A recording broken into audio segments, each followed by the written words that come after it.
Vinayak numerology में मैं परम सुंदर गौरदास आप सभी लोगों का स्वागत करता हूं। तो आज हम कुंडली को बहुत ही ध्यान से समझेंगे कि कुंडली क्या चीज़ होती है, घर क्या होते हैं, डिग्री किस तरीके से काम करती है और राशियां क्या होती हैं। देखिए, हम स्टार्टिंग करते हैं घरों से।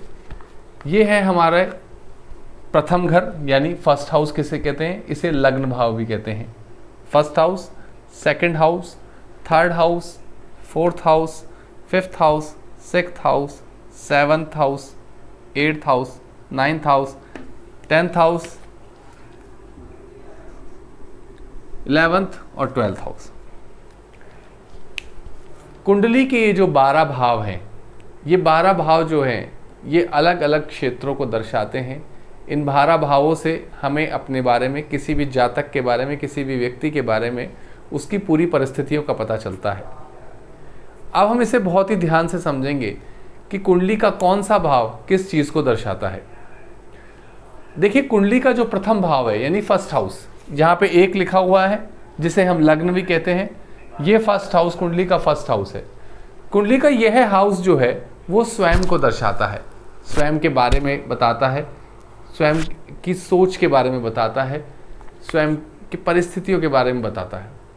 ये हाउस सबसे ज़्यादा इम्पॉर्टेंट है क्योंकि यही हाउस जो है वो डिसाइड करता है कि व्यक्ति का व्यक्तित्व यानी उसकी पर्सनालिटी किस तरीके की होगी, उसका व्यवहार किस तरीके का होगा।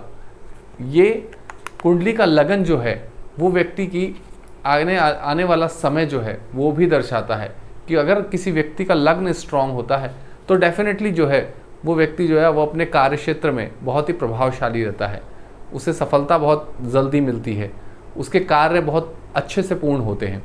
इसलिए फर्स्ट हाउस यानी लग्न को देखना बहुत ज़्यादा इम्पॉर्टेंट है। कुंडली का दूसरा घर यानी सेकंड हाउस, कुंडली का यह घर जो है ये हमारे बोलचाल यानी हमारी वाणी को दर्शाता है कि हम किस तरीके से बोलेंगे। इसके अलावा हमारा व्यवहार दर्शाता है। यहाँ ये हमारे धन की स्थिति को भी दर्शाता है कि धन की स्थिति हमारे कैसी रहेगी। सेकंड हाउस बहुत इंपॉर्टेंट हाउस है। इस हाउस के द्वारा जो है वो व्यक्ति जो है वो किस तरीके का व्यवहार करेगा अपने आसपास के लोगों से, किस तरीके से वो लोगों से बोलेगा, बातचीत करेगा, ये सेकंड हाउस दर्शाता है।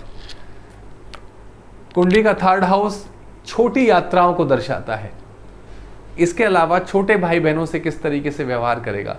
और ये एक्स्ट्रा मेहनत का भी घर है। एक्स्ट्रा मेहनत का मतलब है कि एक व्यक्ति जो है वो थोड़ी सी मेहनत करता है तो उसको लाभ मिलता है।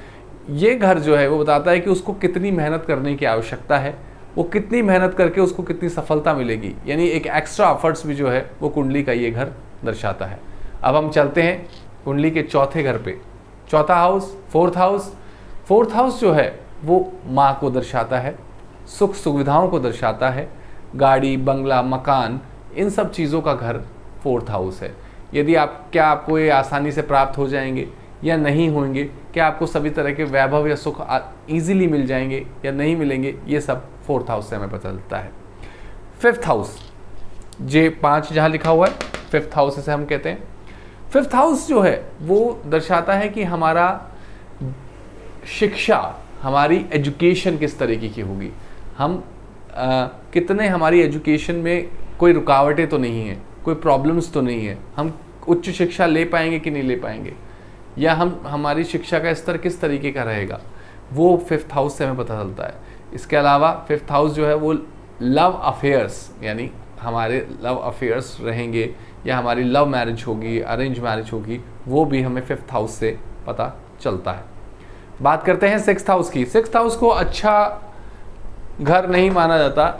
सिक्स्थ हाउस जो है वो अच्छा घर नहीं माना जाता। सिक्स्थ हाउस को रोग, रिपु, ऋण का घर भी कहा जाता है, यानी डिजीज़ का घर है, ये प्रॉब्लम्स का घर है।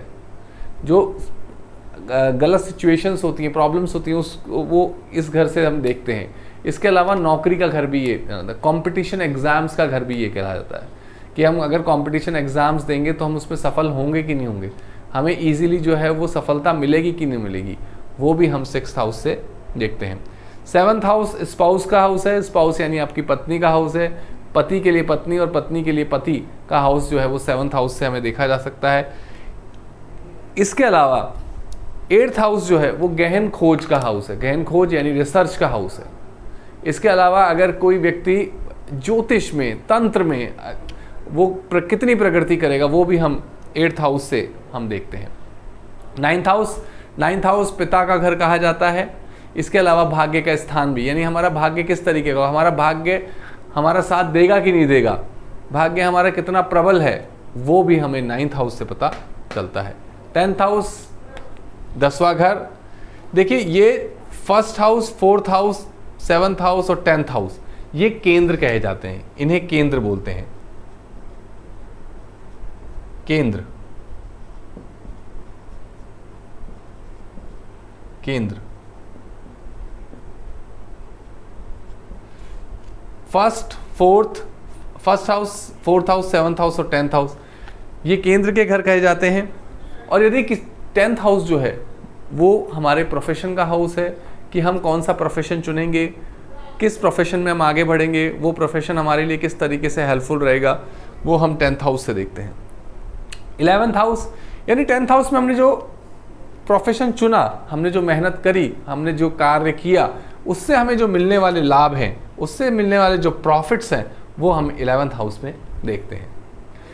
12th हाउस जो है वो विदेश यात्राओं का, यानी विदेश में स्टैब्लिश होने का घर है। इसके अलावा वैराग्य का घर है, इसको भी अच्छा घर नहीं माना जाता। 6, 8 और 12, 6, 8 एंड 12 को अच्छा घर नहीं माना जाता। यानी इसमें यदि कोई ग्रह आ जाता है, कोई इंपॉर्टेंट ग्रह आ जाता है, तो हमें जो है उसके लाभ पूरी तरह से नहीं मिल पाते।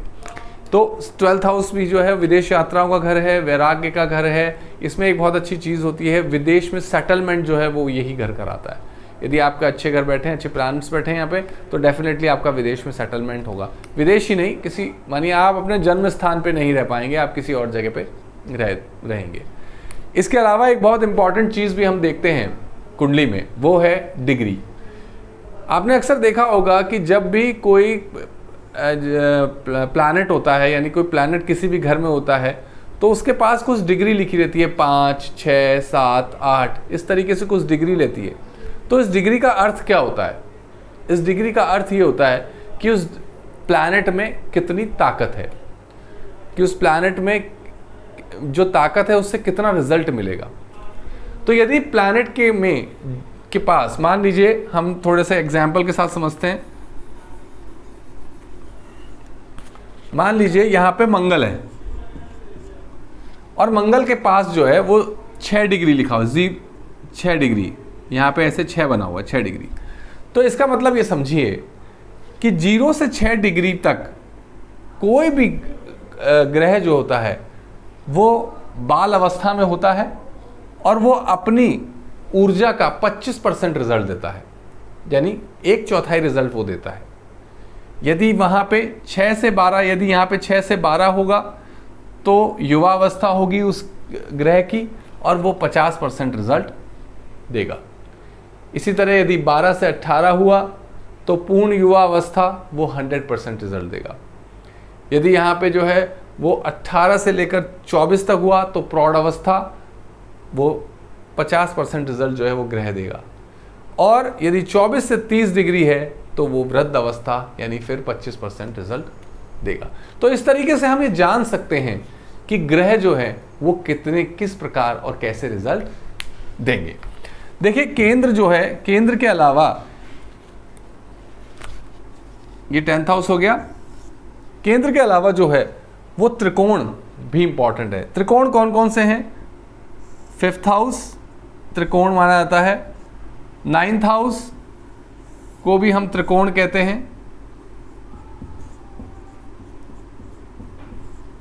ठीक है। 5th हाउस, 9th हाउस जो है वो त्रिकोण के ग्रह कहलाते हैं। इसके अलावा 11th हाउस भी जो है वो त्रिकोण में आता है।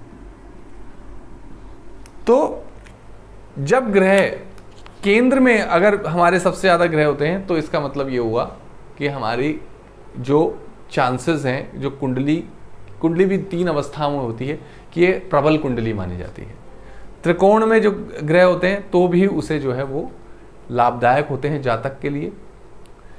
इसके अलावा एक बहुत इंपॉर्टेंट चीज़ जिससे हम मिस कर रहे थे अभी, वो है इन सभी घरों में हमारे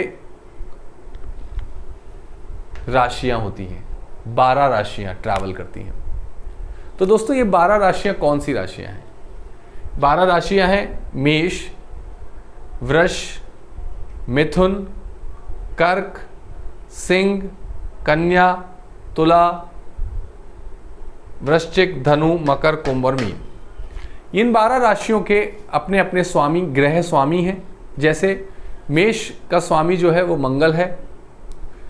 मंगल जो है, मान लीजिए, अब इसको हम इस तरीके से समझ सकते हैं, ध्यान से देखिएगा। मान लीजिए ये फर्स्ट हाउस है, इसको हम थोड़ी देर के लिए यहां से मिटा देते हैं।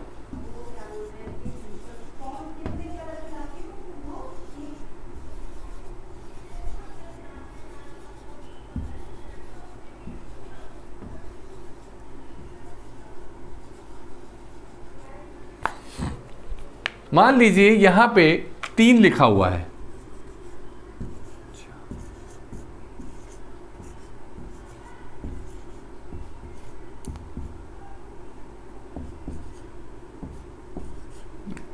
तो इसका मतलब ये हुआ कि लग्न में जो है वो 3 नंबर किसका हुआ? मिथुन का। 3 नंबर किसका हुआ? मिथुन का। यानी लग्न में जो राशि है, ये राशि है, राशियां परिवर्तित होती हैं, लेकिन घर, ग्रह, हाउस जो होते हैं वो, यानी घर जो होते हैं वो परिवर्तित नहीं होते। मान लीजिए किसी के फर्स्ट हाउस में अगर 3 नंबर लिखा हुआ है, तो 3 नंबर कौन सी राशि हो गई? मिथुन। और मिथुन राशि का स्वामी कौन हो गया? बुध। इसी तरीके से 4 नंबर क्या हुआ? 4 नंबर में कौन सी राशि हुई? कर्क। तो कर्क का स्वामी कौन हो गया? चंद्रमा। 5 नंबर राशि सूर्य। 6 नंबर राशि यानी घर के स्थान पे कौन बैठा है? बुध। यानी केंद्र और 4th हाउस का स्वामी जो है, यानी लग्न और 4th हाउस का स्वामी यदि इस सेम है, तो ऐसा व्यक्ति को जो है वो बहुत लाभ होगा। उसको सुख सुविधाओं में, मकान में किसी तरह की कोई समस्याएं नहीं आएंगी, क्योंकि केंद्र और इसका स्वामी सेम है। यहाँ पे सेम राशि है, समझ में आया? यहाँ के जो राशि स्वामी है वो सेम है। इसी तरह सप्तम, यहाँ पे शिक्षा के स्थान पे कौन सी राशि है? तुला है। तुला का स्वामी कौन है? शुक्र। 8th हाउस में कौन सी राशि है? वृश्चिक। वृश्चिक का स्वामी कौन है? मंगल। 9th हाउस में कौन है? गुरु। ठीक है, 9th हाउस यानी धनु राशि। धनु राशि का स्वामी कौन है? गुरु। 10th हाउस में शनि। 11th house Shani. कौन सी राशि है 11th हाउस में? 11th हाउस में है कुंभ। 12th हाउस गुरु, मीन राशि। 1st हाउस मंगल और 2nd हाउस शुक्र। तो इस तरीके से हम अलग अलग घरों में अलग अलग राशियां, जो नंबर जिस घर में लिखा रहता है तो उस घर का में वही राशि होती है। यदि यहीं पे अगर 3 की जगह 4 होता तो यानी यहाँ पे कर्क राशि होती। तो इस तरीके से इन घर में जो नंबर लिखे होते हैं, कई बार ऐसा भी होता है यहाँ पे ग्रह मान लीजिए 3 लिखा हुआ है, ठीक है, और बुध जो है वो आपके 10th हाउस में बैठा हुआ है, तो इसका मतलब ये हुआ कि बुध जो है वो लग्न का भी स्वामी कहलाएगा, क्योंकि उसके लग्न में उसकी ही राशि है, और वो इसका यानी आपके इसका तो स्वामी वो है ही है, इस घर का तो स्वामी वो है ही है। तो लग्न और इसका जो है वो एक रिलेशन बन जाएगा, जो कि एक अच्छा फल देगा। तो आप इसको, ये बहुत एक स्क्रैच से हम लोग जो है वो कुंडली को समझ रहे हैं। आज हमने जो चीज़ें समझी हैं उनको रिवाइज करिए, उनको समझिए। हमने आज 12 घर के बारे में समझा है, 12 राशियों के बारे में समझा है, और इसके अलावा हमने जो है वो डिग्री के बारे में समझा है। तो अब आप जब भी अपनी कुंडली देखेंगे तो आपको समझ में आएगा कि किस तरीके से ये ग्रह जो है वो काम करते हैं, ये कुंडलियाँ जो हैं वो